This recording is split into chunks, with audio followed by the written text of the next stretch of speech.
और एक बार फिर से आप सभी लोगों का स्वागत है। वह एग्जिट पोल लगातार जारी है। मैं हूं पूजा यादव और मेरे साथ है मेरी सहयोगी पूर्णिमा मिश्रा।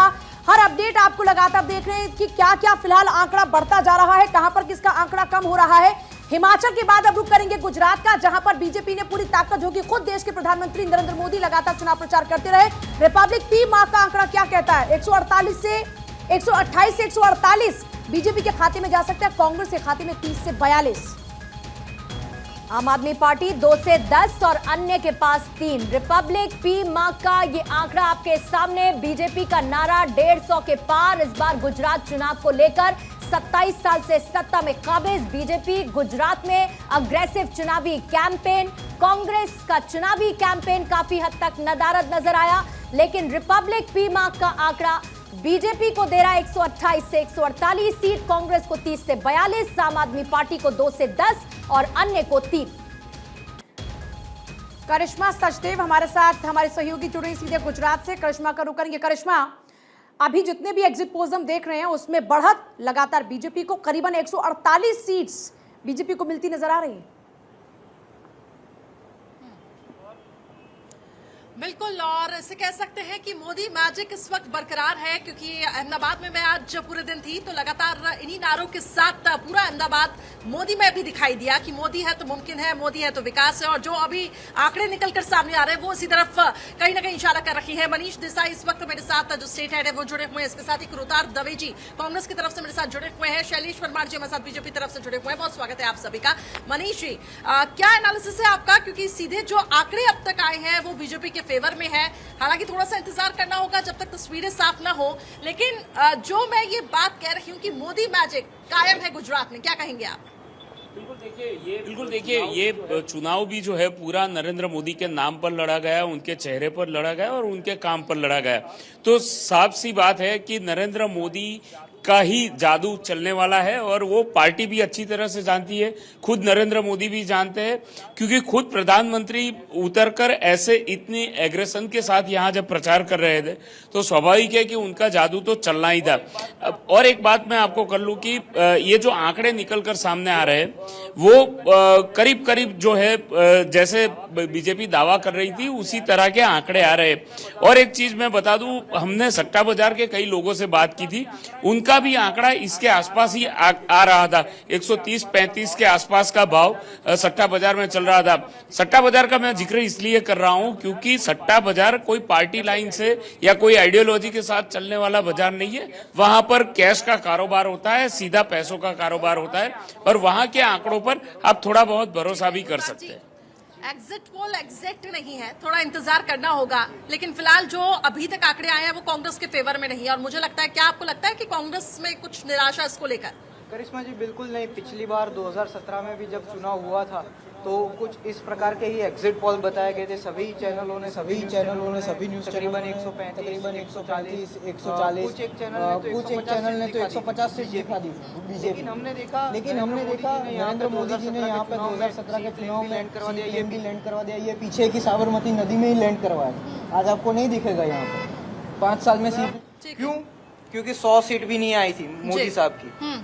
तो एग्जिट पोल में जो 150 सीट बता रहे थे, पिछली बार 100 सीट भी नहीं आई थी। फिर हमारे 27 विधायकों को खरीदना गया। साफ तौर से कहना है कि एग्जिट पोल एग्जैक्ट नहीं है और कांग्रेस को इससे कोई निराशा नहीं है। शैलेश जी, क्या कहेंगे आप?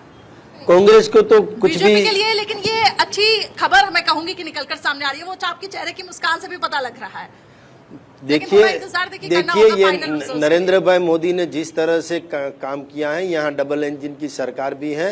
तो मैं ये भी बताना चाहता हूँ कि जो गुजरात है वो डेवलप स्टेट माना जाता है और सभी जो स्टेट है वो गुजरात मॉडल की तरह हो, ऐसा ही कहते हैं। और गुजरात मॉडल की वजह से ही हमारे आदरणीय नरेंद्र भाई मोदी आज प्रधानमंत्री है और आज वैश्विक नेता भी है। हमारे जो गुजरात के जो नागरिक है वो व्यापारी बहुत है, बहुत ज्यादातर व्यापारी ईमानदारी है तो वो तो माप तोल कर ही वोट देते हैं। सभी ने 370 को वोट दिया है, सभी ने शांति, सुरक्षा और सलामती को वोट दिया है, सभी ने ये पीछे जो रिवर फ्रंट है वो रिवर फ्रंट को वोट दिया है, वो सभी ने, हाँ, जो किसान की आय दुगनी हुई है। देखिए करिश्मा, बार बार जब हम चर्चा इसे लेकर लगातार कर रहे थे तो अमित भी कह रहे थे कि गुजरात का चुनाव इस बार मोदी वर्सेस कांग्रेस का चुनाव नजर आ रहा है, लेकिन कांग्रेस के लिए बहुत अच्छे आंकड़े तो सामने नहीं आ रहे। इसी बीच में एक बड़ी खबर आपको बता देते हैं, यह है चुनाव से जुड़ी बड़ी खबर, इलेक्शन ब्रेकिंग आपके सामने। जोधपुर के फलौदी सट्टा बाजार का अनुमान सामने आया है।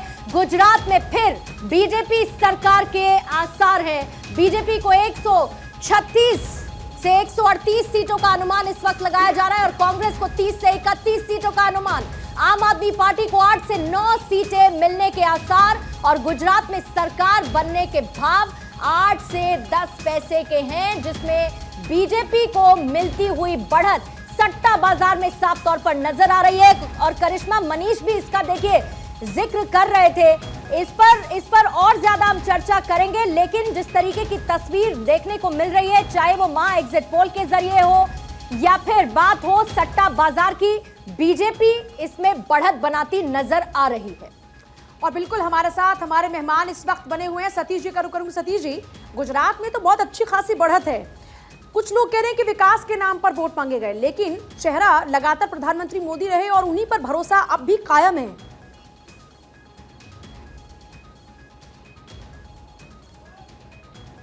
सतीश जी, अनम्यूट कीजिएगा, आवाज नहीं आ रही आपकी। हेलो जी बोलिएगा, जवाब दीजिएगा। हमारे पास एक ऐसा प्रमाणिक चेहरा है कि जिनके नाम पर पूरी भारतीय जनता पार्टी ही नहीं पूरे देश को गर्व होता है। और उनके नेतृत्व में जिस तरह 12 साल जो उनका कार्यकाल था, जिसे गुजरात मॉडल के नाम से पूरे देश के सामने रखा गया 2002 में, और पूरे देश ने इसी आधार पे विश्वास किया नरेंद्र मोदी जी पे। और आज जो उनकी प्रामाणिकता है, जो उन्होंने गुजरात में दिखाया, वो आज उन्होंने देश में दिखाया। और खासकर जिस गुजरात में साल में 250 दिन कर्फ्यू रहता था, दंगे होते थे, आज 27 साल से जनता, नई पीढ़ी ने तो देखा भी नहीं कि कर्फ्यू किसे कहते हैं।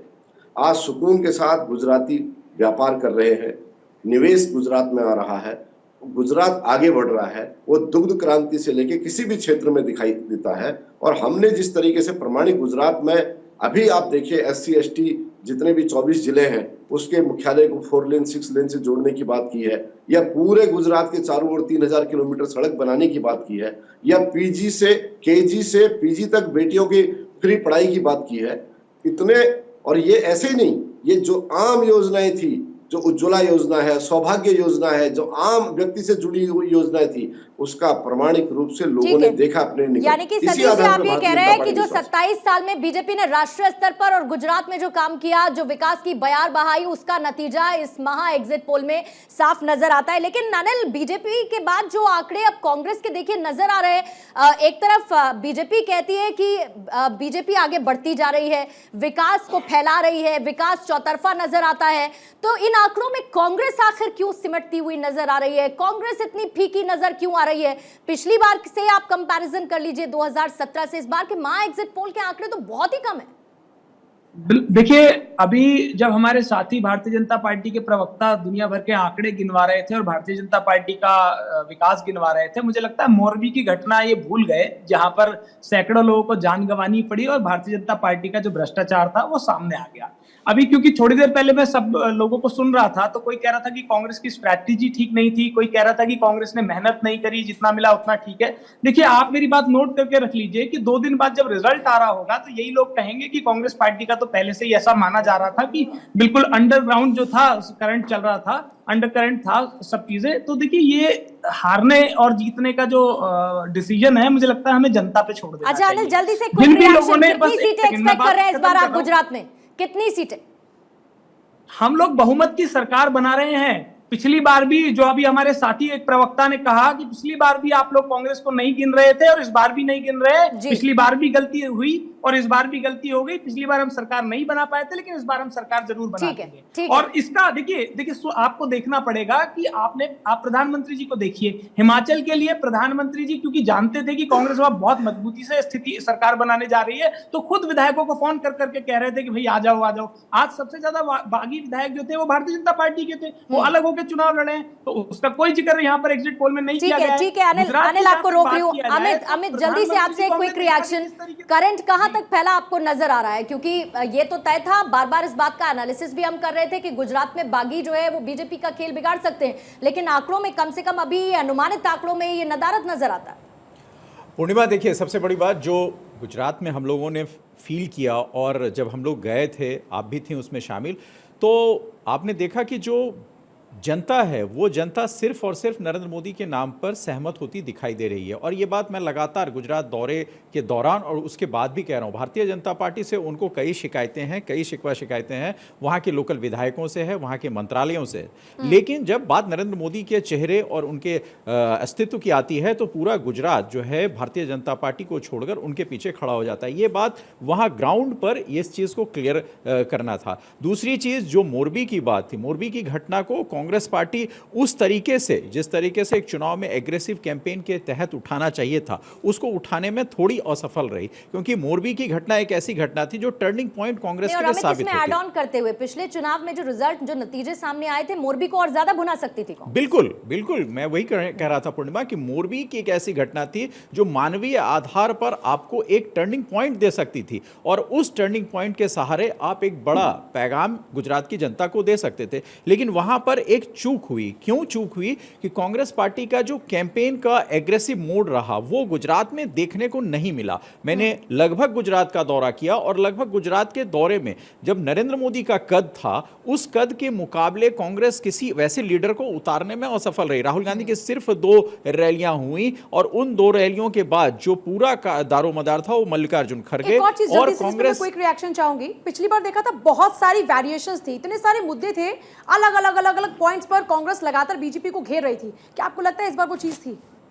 बिल्कुल। कांग्रेस में एक नेता थे अहमद पटेल, जिनकी कमी कांग्रेस पार्टी को पूरे चुनाव के दौरान खलती रही, क्योंकि वो स्ट्रैटेजी बना सकते थे, स्ट्रैटेजी के माहिर थे। और जब गुजरात जैसे सूबे में कांग्रेस अलग अलग बिखराव की तरफ जाती थी तो अहमद पटेल उन बिखराव को एकजुट करते थे। उस चीज का खामियाजा शक्ति सिंह गोहिल या दूसरे जो लोग थे वो नहीं शामिल कर पाए।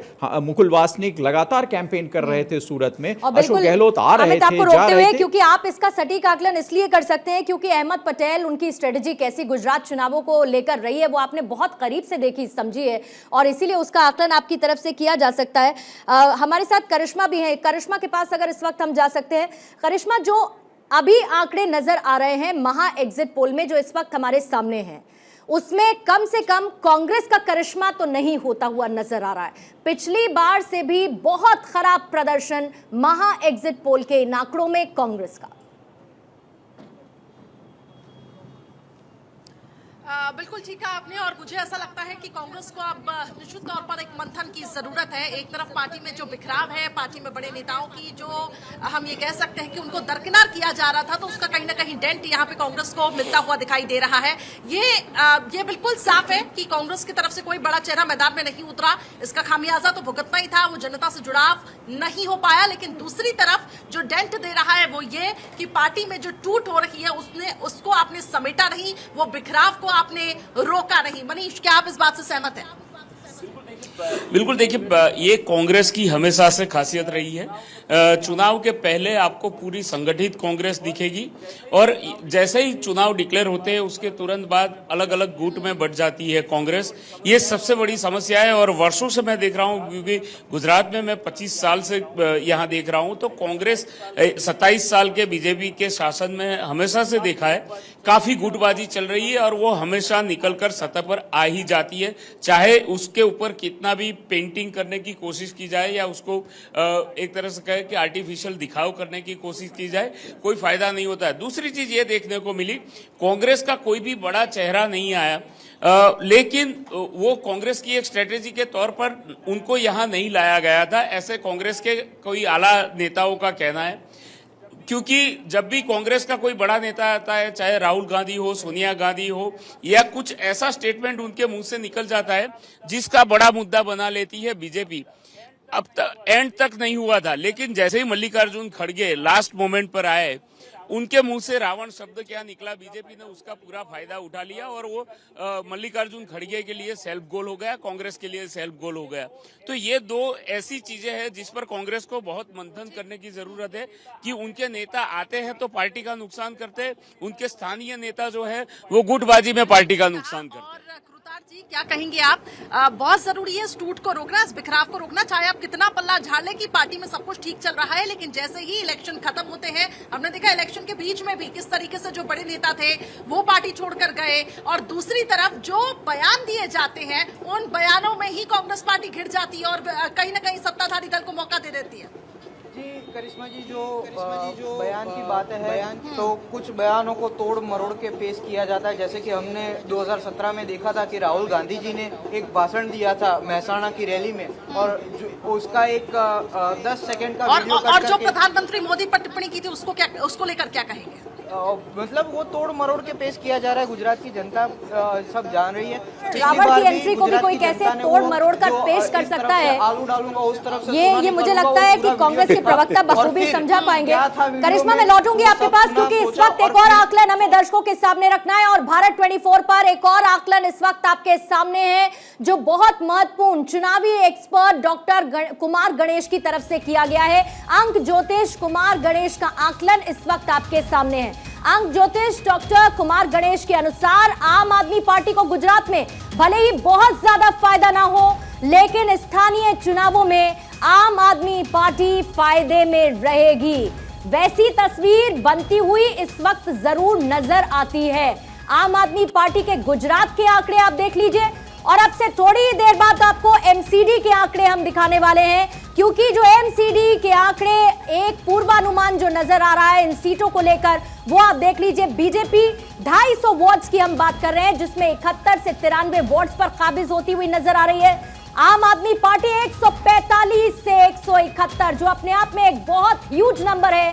कांग्रेस 3 से 7, अन्य 2 से 8। अगर आप एमसीडी की बात करेंगे तो बीजेपी के पास पिछली बार 181 वोट थे, और बीते 15 सालों से दिल्ली एमसीडी पर काबिज है बीजेपी। कितना बड़ा उलटफेर। शाजिया निसार इस वक्त हमारे साथ जुड़ी हैं, और सीधा न्यूज रूम इस वक्त हम चलेंगे। शाजिया, जिस तरीके की कवरेज दिल्ली एमसीडी चुनाव को लेकर आपकी तरफ से की गई, ये तो तय है कि आप नब्ज पकड़ पाई हैं, दिल्ली के लोगों का ख्याल क्या है, उनके दिमाग में क्या चल रहा है। लेकिन कम से कम ये आंकड़े बताते हैं झाड़ू चली है, सफाई भी हुई है, लेकिन 15 साल की सत्ता पर। बिल्कुल, और सवाल यही था लगातार पूर्णिमा कि क्या वाकई 15 साल का किला आम आदमी पार्टी भेद पाएगी? चुनौती तो वो दे ही रही थी, लेकिन क्या किला भेद पाएगी, ये सवाल बना हुआ था। और अब जो आंकड़े अभी इस समय हम भारत 24 पर अपने दर्शकों को दिखा रहे हैं, वो तो कुछ ऐसा ही नजर आ रहा है।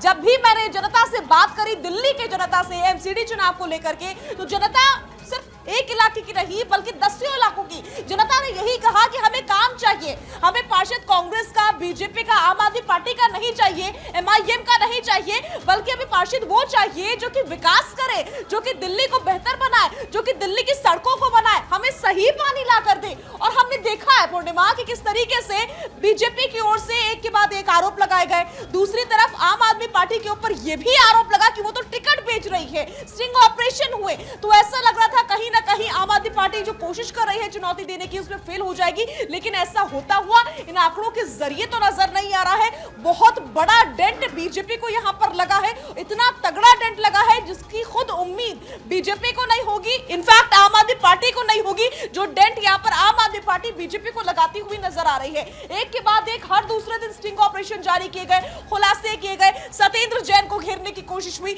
हमने देखा टिकट बेचने का आरोप पार्षद की ओर से भी लगा दिया गया, लेकिन फिर भी दिल्ली की जनता, जो आंकड़े एग्जिट पोल सामने आए हैं, उसमें तो दिल्ली की जनता बड़े मार्जिन से आम आदमी पार्टी को जिता रही है। अच्छा शाजिया, एक चीज इसमें नजर आती है, क्योंकि आपने तो खुद स्थानीय लोगों से जाकर बात की है, गंदगी को लेकर लोगों में इसका मतलब ज्यादा नाराजगी थी जिसके लिए उनको झाड़ू की जरूरत पड़ी। यही वजह रही कि ये जो अभी आंकलन है ये कहता है कि यहाँ पर झाड़ू ही लगने वाली है। बिल्कुल, गंदगी है मुद्दा साफ सफाई तो है ही, लेकिन साथ ही साथ पानी भी मुद्दा है। मुद्दा जनता के लिए वो तार भी है जो कि दिल्ली के हर दूसरी गली में लटकते हुए दिखते हैं।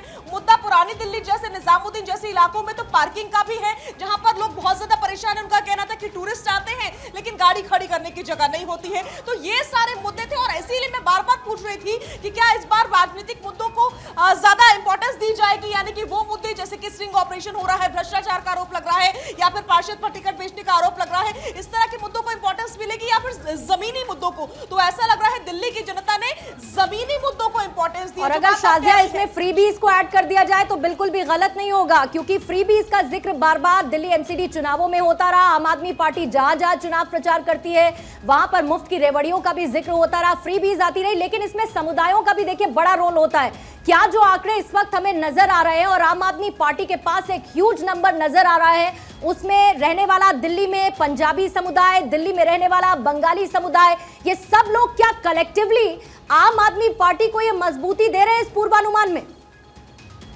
बिल्कुल पूर्णिमा, स्थिति कुछ ऐसी लग रही है। दरअसल अगर पंजाबी समुदाय की बात करें तो ये उस इलाके में रहते हैं जैसे दिल्ली का तिलक नगर इलाका हो गया, सुभाष नगर इलाका हो गया, हरिनगर इलाका हो गया, राजौरी गार्डन इलाका हो गया, टैगोर गार्डन इलाका हो गया, साथ ही साथ आप मोदी नगर तक आ जाइए, कीर्ति नगर तक आ जाइए। ये वो इलाका है जो कि हार्डकोर पंजाबी इलाका है। इनफैक्ट मैं आपको बताऊं, विधानसभा चुनाव में भी यहाँ से सारा वोट एक तरह से आम आदमी पार्टी को ही गया था, तो ये वोट तो क्लियर था कि जाएगा ही आम आदमी पार्टी के साथ में। लेकिन बाकी वोटर्स का भी आप जिक्र कर रही है, आपने बंगालीज का भी जिक्र किया, जो हिंदू समुदाय है उनका जिक्र किया। मैं बताऊं जो मुस्लिम समुदाय के लोग हैं कहीं ना कहीं उनका भी वोट एक तरह से मान के चला जा रहा था, जो कनेक्ट करता है आम आदमी पार्टी को उनसे। विधानसभा चुनाव में जो हुआ उसके बाद से ऐसा लग रहा था कि जाएगा, लेकिन इतनी बड़ी तादाद में दिल्ली से इतना वोट जाएगा ये किसी को भी एक्सपेक्टेशन नहीं थी। उसी बात पे मैं फिर से आऊंगी कि इतनी उम्मीद तो ना आम आदमी पार्टी को होगी ना बीजेपी को, लेकिन फ्रीबीज का आपने जिक्र किया। लेकिन हम एक चीज हमेशा देखिए शाजिया कि आम आदमी पार्टी जहां जहां परफॉर्म करती है वहां पर आप उम्मीद नहीं करते, नतीजे उम्मीद से परे ही होते हैं। आप पंजाब उठाकर देखिए, दिल्ली उठाकर देखिए,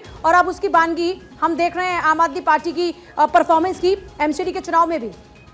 बिल्कुल आप ये कह सकती हैं पंजाब में भी कुछ इसी तरह की स्थिति थी।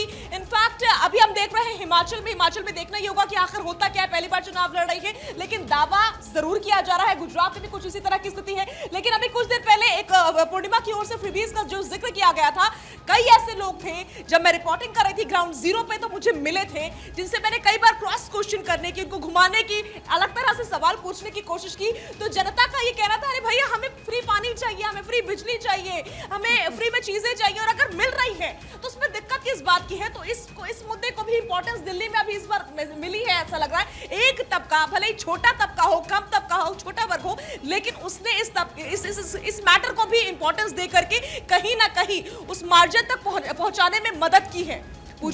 जी, और देखिए क्योंकि अब शाजिया सबसे बड़ा सवाल तो ये है कि अब जो पूर्वानुमान नजर आ रहा है, अगर वैसे ही नतीजे हमको नजर आते हैं तो जो कूड़े का ढेर था वो बना रहेगा, वो ढह जाएगा, क्योंकि दिल्ली वासी क्या उम्मीद करके ये तस्वीर दिखाने की कोशिश कर रहे हैं, ये सब तो देखिए नतीजों के दौरान ही साफ होगा। बने रहिएगा शाजिया, आप हमारे साथ। हिमाचल से मेरी सहयोगी इस वक्त बनी हुई है, इसके साथ ही गुजरात से हमारे साथ करिश्मा भी बनी हुई है, महिमा हिमाचल से बनी हुई है। हमारे तमाम संवाददाता इस वक्त हमारे साथ मौजूद है, मेहमानों का एक बड़ा पैनल भी है, कुछ और गेस्ट हमारे सहयोगियों के साथ बने हुए हैं। यानी कि बात हो रही है गुजरात चुनाव से लेके, हिमाचल चुनाव से लेके, दिल्ली एमसीडी महा एग्जिट पोल की एक एक तस्वीर भारत 24 पर। वक्त एक बहुत छोटे से ब्रेक का है, जल्द लौटेंगे।